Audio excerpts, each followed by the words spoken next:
Hello everyone, welcome to my channel Botany Vibes. In today's video, we are going to discuss about morning shift paper, जो कि दिसंबर का था exam और जाके मार्च में कंडक्ट हुआ है। उसका मॉर्निंग शिफ्ट का पेपर मैं डिस्कस करने वाली हूँ आज। तो ऑलरेडी सर ने एक क्लास ले ली है जिसमें उन्होंने इवनिंग शिफ्ट के पेपर को डिस्कस किया है। बहुत सारे क्वेश्चंस, अच्छे अच्छे क्वेश्चंस उन्होंने डिस्कस किए हैं वहां पे। अगर आपने वो वाली वीडियो नहीं देखी है तो जाकर चैनल पे उस वीडियो को देख लीजिए। इवनिंग शिफ्ट पेपर के नाम से होगा, आपको मिल जाएगा इजीली।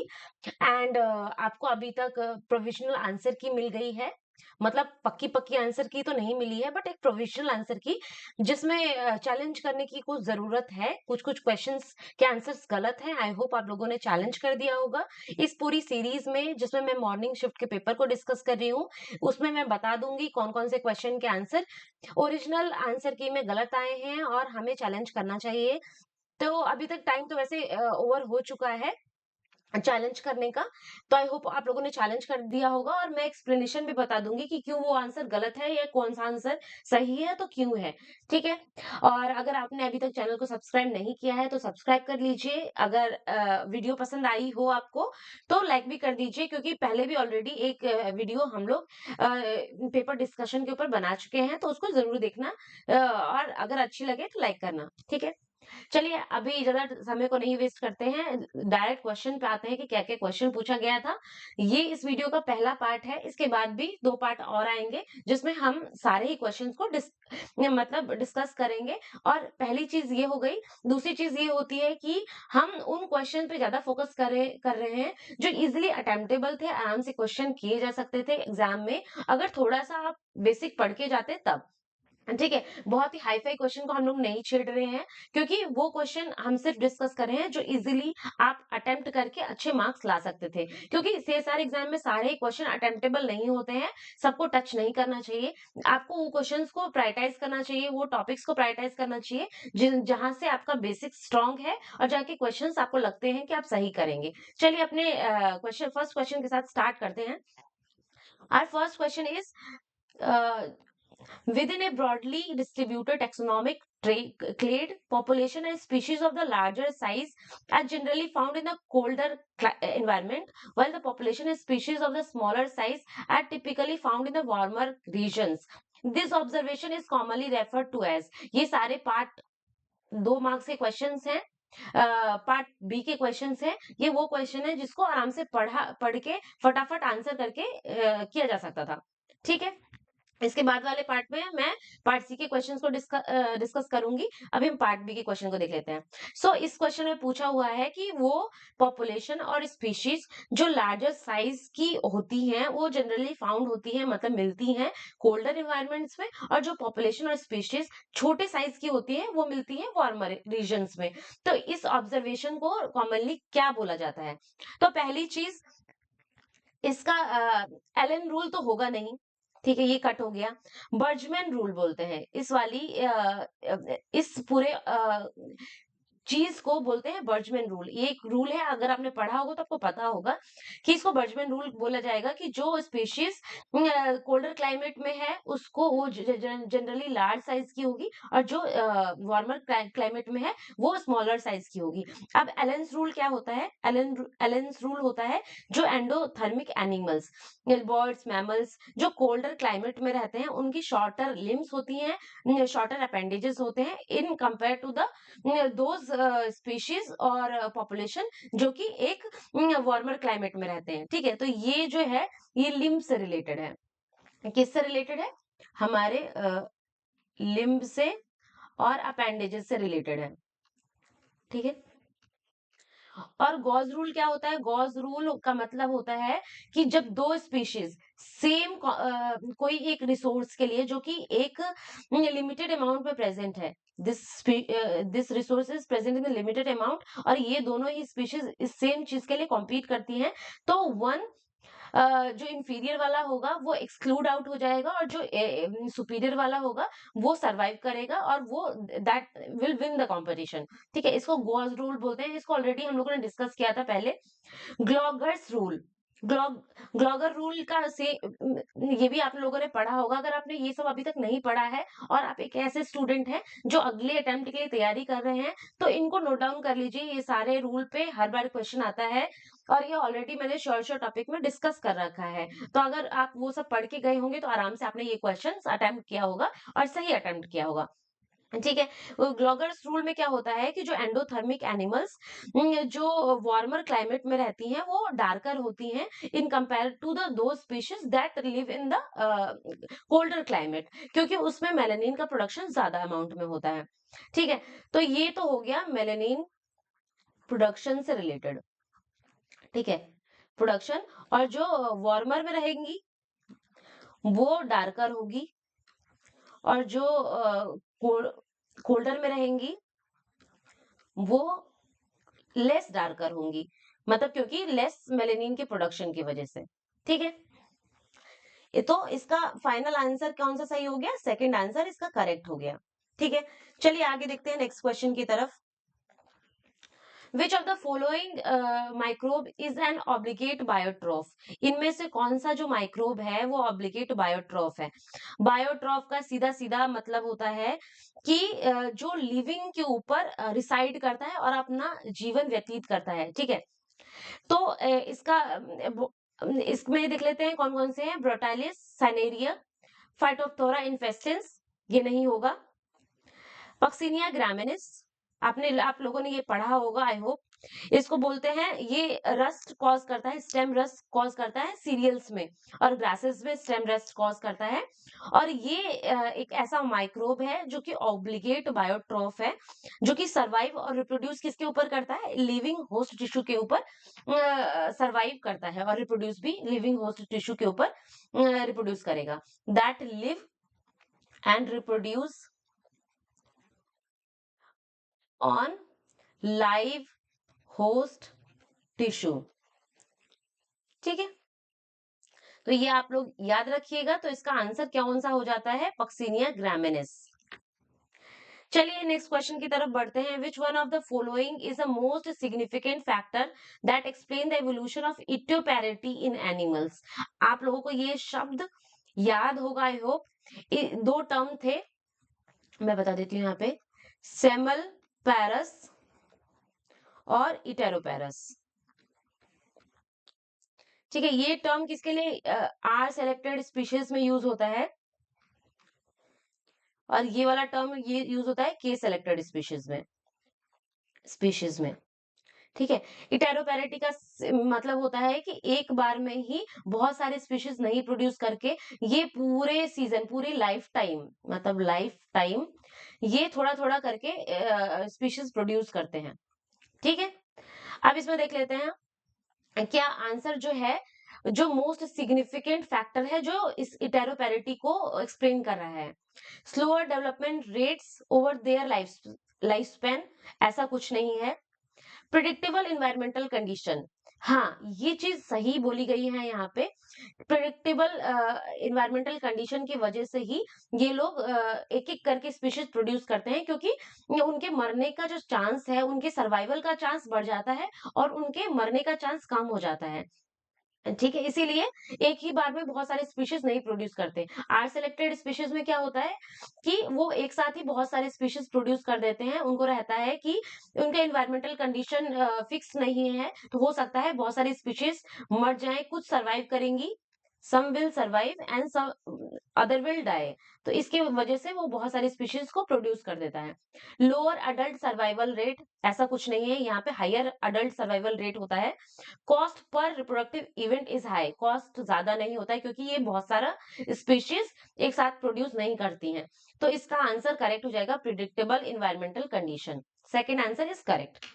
चलिए बढ़ते हैं अगले क्वेश्चन की तरफ। The majority of modification on the histone molecule happen at there, ज्यादातर जो मॉडिफिकेशन होती है स्टोन मॉलिक्यूल में वो किसकी तरफ कौन से, एक उसका एन टर्मिनल होता है, एक सी टर्मिनल होता है। तो आपने देखा होगा CH3, और जो भी मेन मॉडिफिकेशन होती है वो एन टर्मिनल पे ही की जाती है। ठीक है। तो इसका आंसर सीधा सीधा हो जाएगा एन टर्मिनल। ठीक है। अगला क्वेश्चन देखते हैं। A mutation in the Drosophila gene cause a reduction in the eye size, if animals are grown in at 29 degree but not at 18 degree, अगर 29 डिग्री पे उसको ग्रो करेंगे तो उसके एक म्यूटेशन होगा जो कि उसके रिडक्शन इन आई साइज कर देगा। ठीक बात है। This happen even if the animals bear a single copy of this mutation. इस वाली लाइन से क्या आपको पता चल रहा है कि अगर एक भी म्यूटेशन रहेगा तब भी ये चीज होगी। ये तो तब होता है ना जब जो म्यूटेशन है वो डोमिनेंट होता है। तो यहाँ से हमें ये पता चलेगा कि म्यूटेशन तो है, डोमिनेंट है। ठीक है, तो रिसेसिव वाला तो कट जाएगा। ठीक है, और ये बोल रहा है कि अगर 29 डिग्री पे हम ग्रो करेंगे तो होगा म्यूटेशन, बट 18 डिग्री पे ग्रो नहीं करेंगे तो नहीं होगा। तो ये कब होगा? जब वो टेम्परेचर सेंसिटिव होगा। ठीक है, इनसेंसिटिव होता तो उसको टेम्परेचर से फर्क नहीं पड़ता, बट टेम्परेचर से उसको यहाँ पे फर्क पड़ रहा है। That means they are temperature sensitive and dominant. तो ये फोर्थ ऑप्शन यहाँ पे करेक्ट हो जाता है। Just wait, fourth option correct हो जाता है। नेक्स्ट क्वेश्चन देख लेते हैं हम लोग। Which one of the following type of interaction will be predominantly contributing to the stability of the nucleosome? अब देखिए यहाँ पे ये हिस्टोन है, यहाँ पे डीएनए मॉलि इसे वाइंड अप है। ठीक है, तो ये ऐसी कौन सी इंट्रैक्शन है जो इसको स्टेबिलिटी, न्यूक्लियोसोम को स्टेबिलिटी प्रोवाइड करता है? तो ये तो इलेक्ट्रोस्टैटिक इंट्रैक्शन होता है जो डीएनए के नेगेटिव चार्ज और हिस्टोन के पॉजिटिव चार्ज के बीच में होता है। यहाँ पे लाइसीन और आर्जिनिन, आप लोग राइटिंग राइटिंग थोड़ा देख लीजिएगा। ठीक है, तो ये इलेक्ट्रोस्टैटिक इंटरेक्शन है जो कि डीएनए के फॉस्फेट बैकबोन के साथ और लाइसिन रेसिड्यू ऑफ हिस्टोन के साथ हो रहा है। तो इसकी वजह से ये मोस्ट फेवर्ड इंटरेक्शन है जो कि प्रीडोमिनेंटली कंट्रीब्यूट कर रहा है स्टेबिलिटी प्रोवाइड करने में न्यूक्लियोसोम के। तो ये फोर्थ ऑप्शन जो है हमारा यहाँ से सही हो जाएगा। अगला क्वेश्चन देखते हैं। Which one of the following event occur during the light reaction of photosynthesis and directly contribute to the formation of ATP? ऐसा कौन सा इवेंट है जो कि कंट्रीब्यूट कर रहा है, डायरेक्टली कंट्रीब्यूट कर रहा है फॉर्मेशन ऑफ एटीपी को? ठीक है, अब अगर इस वाले आप डायग्राम पे ध्यान देंगे तो इससे आपको ये पता चलेगा कि जो वाटर स्प्लिट हुआ उससे हमारा O2 रिलीज हुआ, हाइड्रोजन निकले और इलेक्ट्रॉन्स निकला। ठीक है, वो जाएगा फोटो सिस्टम 2 के पास। उसमें जैसे जैसे ये एक एक करके फोटो सिस्टम के पास जाएगा, ऐसे ऐसे यहाँ से थाइलाकोइड ल्यूमेन से स्ट्रोमा में कुछ हाइड्रोजन पंप, जैसे ये जाएगा तो कुछ पंपिंग होगी स्ट्रोमा से थाइलाकोइड ल्यूमेन की साइड। ठीक है, ल्यूमेन की साइड पंपिंग हो रही है, इसकी वजह से क्या हो रहा है, इलेक्ट्रोस्टैटिक ग्रेडियंट क्रिएट हो रहा है यहाँ पे। ठीक है, फाइनली ये इलेक्ट्रॉन जाएगा NADP के पास और NADPH बना देगा। ठीक है, तो ये सब जो पंपिंग हुई है, जो इसके जो ग्रेडियंट क्रिएट कर दे रहा है, प्रोटॉन ग्रेडियंट बना दे रहा है स्ट्रोमा और थाइलाकोइड ल्यूमेन के बीच में, तो वो क्या फाइनली हेल्प करेगा फॉर्मेशन ऑफ एटीपी में। ठीक है, तो ये क्या बोल रहे हैं कि कौन है जो डायरेक्टली कंट्रीब्यूट करेगा फॉर्मेशन ऑफ एटीपी? तो यहाँ से हमें पता चल गया साफ साफ की establishing of a proton gradient across the thylakoid membrane, ये डायरेक्टली इन्वॉल्व होता है, कंट्रीब्यूट करता है फॉर्मेशन ऑफ एटीपी में। देखिए, स्प्लिटिंग ऑफ वाटर हो रहा है बट स्टार्टिंग में ही हो रहा है, तो इसका कोई लेना देना नहीं है डायरेक्टली।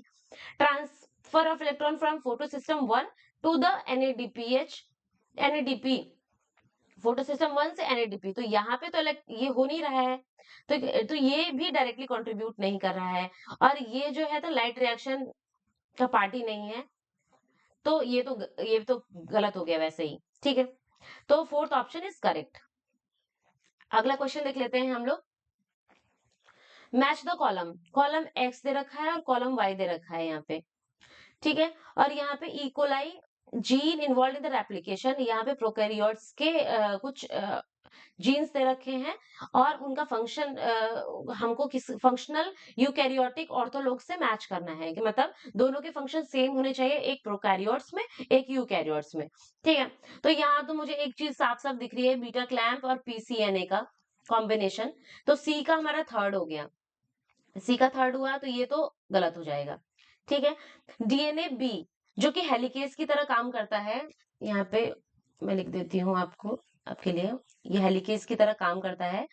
तो यहाँ पे भी आपको यूकैरियोट्स में क्या होता है, एमसीएम काम करता है ना, 2 to 7 एमसीएम 2 to 7 काम करता है एलिकेस की तरह। ठीक है, तो ए का हो गया 4, तो ए का 4 ये वाला गलत है, ए का 4 तो ये वाला सही हो गया, है ना? सी का 3 और ए का 4 और तो किसी में है नहीं ऐसा, तो ये वाला ऑप्शन हमारा थर्ड ऑप्शन करेक्ट हो जाता है। और ज्यादा कुछ मिलाने की जरूरत ही नहीं पड़ी, बाकी देखने के लिए आप लोग देख सकते हैं। ठीक है, डीएनए जी जो होता है वो प्राइमेज की तरह काम करता है। ठीक है, तो ये आपको पता होना चाहिए। ये सब नॉर्मल फंक्शंस हैं जीन्स के, जो मैंने ऑलरेडी बता रखा है, वीडियोस शॉर्ट शॉर्ट की बना रखी है आप लोगों के लिए। आप लोग अगर पढ़ के गए होंगे, उसे रिवाइज करके गए होंगे, तो जरूर आप लोगों ने ये क्वेश्चंस सही किए होंगे। चलिए बढ़ते हैं अगले क्वेश्चन की तरफ। Which one of the correct hierarchy of gene activity in the early Drosophila segmentation? ये तो क्वेश्चन बहुत ही कॉमन है, हर बार पूछा जाता है, ऑलरेडी पहले भी आई थिंक रिपीटेड क्वेश्चन है, पहले भी पूछा गया है। This one is repeated question only. हाँ, तो क्या होता है, सबसे पहले मैटरनल जीन्स आती हैं, just just a second. Maternal jeans आती हैं, फिर कौन सी आती है, तो इससे तो ये गलत हो गया और ये भी गलत हो गया। उसके बाद आता है गैप, देन पेयर रूल, फिर segment polarity. Second option correct हो गया, ज्यादा दिमाग लगाना नहीं था। Which one of the following statement about RNA polymerase in eukaryotes is incorrect? सही नहीं है, गलत कौन सा है, गलत देख लेते हैं, क्या दिक्कत है। आरएनए पॉलीमरेज 1 जो होता है वो आर आरएनए के लिए है। ठीक है, synthesise 18S, 5.8S and 28S rRNA, ये बिल्कुल ठीक बात बोली गई है। RNA polymerase 2 synthesise messenger RNA, ये बात भी बिल्कुल सही है, कोई दिक्कत नहीं है। RNA polymerase 2 required a sigma factor to initiate transcription, ये बात तो बिल्कुल गलत है। सिग्मा फैक्टर की जरूरत एक तो यूकैरियोट्स में नहीं पड़ती है, ये तो लिंक नहीं कर पा रहे हैं हम, और ऊपर से 2 बोला है। ये प्रोकैरियोट्स बोलते तो फिर भी ठीक हो जाता है एक टाइम के लिए, बट अभी तो बिल्कुल ही गलत है ये ऑप्शन। ठीक है, तो यहाँ पे ये ऑप्शन इनकरेक्ट हो गया और हमारे को अपना सही ऑप्शन मिल गया। ठीक है, यहाँ पे भी RNA polymerase 3 synthesise 5S rRNA and tRNA, ये ऑप्शन भी करेक्ट है। ये भी एक रिपीटेड क्वेश्चन है, हर बार इसी टाइप से पूछा जाता है एग्जाम में। अगर आप लोग पढ़ के गए होंगे तो आई होप आप लोगों ने सही किया होगा, कंफ्यूज नहीं हुए होंगे। चलिए देखते हैं अगले क्वेश्चन की तरफ। Which one of the following is likely to enter a pure phospholipid bilayer? आराम से फॉस्फोलिपिड की बाइलेयर में घुस सकता है। ठीक है, कौन घुस सकता है देख लेते हैं एक बारी। एंटर करवाना है किसी को, तो क्लोराइड को तो आप एंटर करवाओगे नहीं क्योंकि चार्ज्ड है, तो ये तो यहीं से गलत हो गया। ठीक है, ग्लूकोज बड़ा मॉलिक्यूल है, तो ये भी चला जाएगा। CO2 एंटर करा सकते हैं क्योंकि CO2 एक तो स्मॉल होता है, नॉन पोलर होता है, और it can easily pass the phosphate phospholipid bilayer, आराम से पास हो सकता है। ठीक है, क्लोराइड तो हमारा कैंसिल हो गया, ग्लूकोज भी कैंसिल हो गया, लाइसिन भी बड़ा मॉलिक्यूल है, due to the larger polar size, larger होने के चक्कर में और पोलर होने के चक्कर में ये भी नहीं जा पाएगा। ठीक है, तो अब हमारे पास कौन बच गया, ये बच गया CO2 and di ethyl urea, ये दोनों ही पास हो जाएंगे आराम से। यूरिया भी हो जाता बट इसके साथ क्लोराइड आयन नहीं आना चाहिए था। ये स्मॉल है, आराम से नॉन पोलर होते हैं, आराम से पास कर जाएगा प्योर फॉस्फोलिपिड बाइलेयर को, तो यहाँ से ऑप्शन 1 जो है हमारा करेक्ट हो जाता है। ठीक है, the citric acid cycle operate only in the presence of molecular oxygen, this is because citric acid cycle जो होता है सिर्फ मॉलिक्यूलर ऑक्सीजन की प्रेजेंस में ही ऑपरेट होते हैं। क्यों, क्योंकि क्या होता है वो finally O2 activates enzymatic dehydrogenation reaction in the cycle, बिल्कुल गलत बात। O2 accept electrons from the electron transport chain and allowing reoxidation of the NADH to NAD plus, ये एकदम सही बात है, रीजनरेशन में हेल्प करता है NAD प्लस के, इसीलिए ये सारा जो ऑपरेशन होता है, ये जो सारा सिट्रिक एसिड साइकिल चलता है वो मॉलिक्यूलर ऑक्सीजन के प्रेजेंस में ही चलता है। So O2 removes toxic byproduct of the TCA, बिल्कुल गलत बात। O2 activate ATP synthetase, ऐसा भी कुछ नहीं होता। तो ऑप्शन 2 हमारा यहाँ से करेक्ट हो गया। आज की वीडियो में बस इतना ही, अगला जो हम लोग डिस्कस करेंगे, अगले वीडियो में हम लोग बहुत सारे क्वेश्चंस लेके आएंगे। पार्ट बी के भी क्वेश्चंस कुछ बचे हैं और पार्ट सी के क्वेश्चन तो बचे ही बचे हैं। तो अगले 2 पार्ट जो आने वाले हैं उसमें हम लोग सारे क्वेश्चन को डिस्कस कर लेंगे। So all the best guys. अपना क्वेश्चन आपके कितने मार्क्स बने हैं वो आप लोगों ने देख लिया होगा, तो कमेंट सेक्शन में अपने मार्क्स जरूर डाल दीजिएगा। एंड ऑलरेडी मैंने एक एक्सपेक्टेड कट ऑफ की वीडियो बनाई है जो रॉ स्कोर के बेसिस पे है। अगर आपने वो वाली वीडियो नहीं देखी है तो देख लीजिएगा, आपको आइडिया लग जाएगा कि कितना कट ऑफ जाने वाला है और आप किस रेंज में लाई कर रहे हैं।